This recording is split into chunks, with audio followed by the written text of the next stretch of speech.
ভারী বর্ষণে বেড়েই চলছে দেশের নদ নদীর পানি। বিপদসীমার উপর দিয়ে প্রবাহিত হচ্ছে 5টি নদীর পানি। এতে প্লাবিত নিম্নাঞ্চল। এছাড়াও গত কয়েকদিন ধরেই জলবদ্ধতায় চরম দুর্ভোগে রয়েছেন চট্টগ্রাম সহ পার্বত্য অঞ্চলের মানুষ। এরই সঙ্গে পাহাড় ধস নতুন আতঙ্ক সৃষ্টি করছে। বিস্তারিত ডেস্ক রিপোর্টে। গত কয়েকদিন ধরে লাগাতার বৃষ্টি ও পাহাড়ি ঢলে বেড়েই চলেছে দেশের নদ নদীর পানি। এরই মধ্যে বিপদসীমার উপর দিয়ে প্রবাহিত হচ্ছে 5টি নদীর পানি। এতে প্লাবিত হয়েছে নিম্নাঞ্চল, ডুবেছে ফসলের মাঠ, ক্ষতিগ্রস্ত হচ্ছে বীজতলা। এছাড়া গত কয়েকদিন ধরেই জলবদ্ধতায় চরম দুর্ভোগে রয়েছে চট্টগ্রাম সহ পার্বত্য অঞ্চলের মানুষ। তার উপর পাহাড় ধসের ঘটনায় আতঙ্কিত অনেকে। নিরাপত্তার জন্য এরই মধ্যে অনেকেই আশ্রয় নিয়েছেন অন্যত্র। বন্যার পূর্বাভাস কেন্দ্রের তথ্য অনুযায়ী বান্দরবানে সাঙ্গু নদীর পানি বান্দরবন পয়েন্টে বিপদসীমার 95 সেন্টিমিটার এবং দোহাজারী পয়েন্টে 23 সেন্টিমিটার উপর দিয়ে প্রবাহিত হচ্ছে।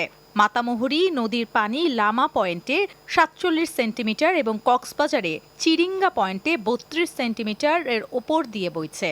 এছাড়া কুশিয়ারা নদীর পানি সুনামগঞ্জের মারকুলি পয়েন্টে 18 সেন্টিমিটার এবং সিলেটে ফেঞ্চুগঞ্জ পয়েন্টে 10 সেন্টিমিটার।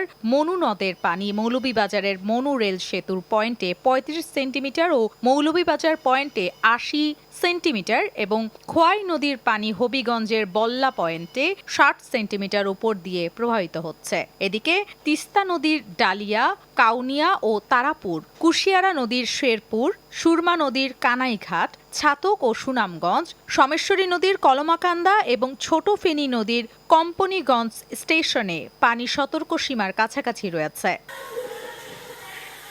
এমন পরিস্থিতিতে চরম দুর্ভোগে রয়েছেন সাধারণ মানুষ। বৃষ্টি আর জলবদ্ধতায় থমকে গেছে স্বাভাবিক কার্যক্রম, দেখা দিয়েছে বিশুদ্ধ পানির সংকট। আমাদের দীঘিনালা উপজেলা সবচেয়ে বেশি ক্ষতিগ্রস্তদের একটি। মাইনী নদীর প্রভাবে আমাদের পানি বৃদ্ধি পেয়েছে। আমাদের কয়েকটি শিক্ষা প্রতিষ্ঠান পানি জমেছিল, পানি কমার সাথে সাথে সেগুলো থেকে পানি কমে যাচ্ছে। দীঘিনালার বিদ্যুৎ স্টেশনটি পানির মধ্যে ছিল, সেটিও এখন পানি নেই।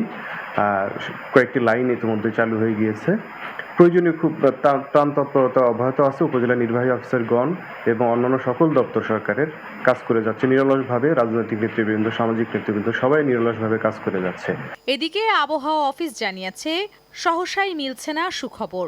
উল্টো চট্টগ্রাম, কক্সবাজার, মংলা ও পায়রা সমুদ্র বন্দরে 3 নম্বর স্থানীয় সতর্ক সংকেত বহাল রাখা হয়েছে।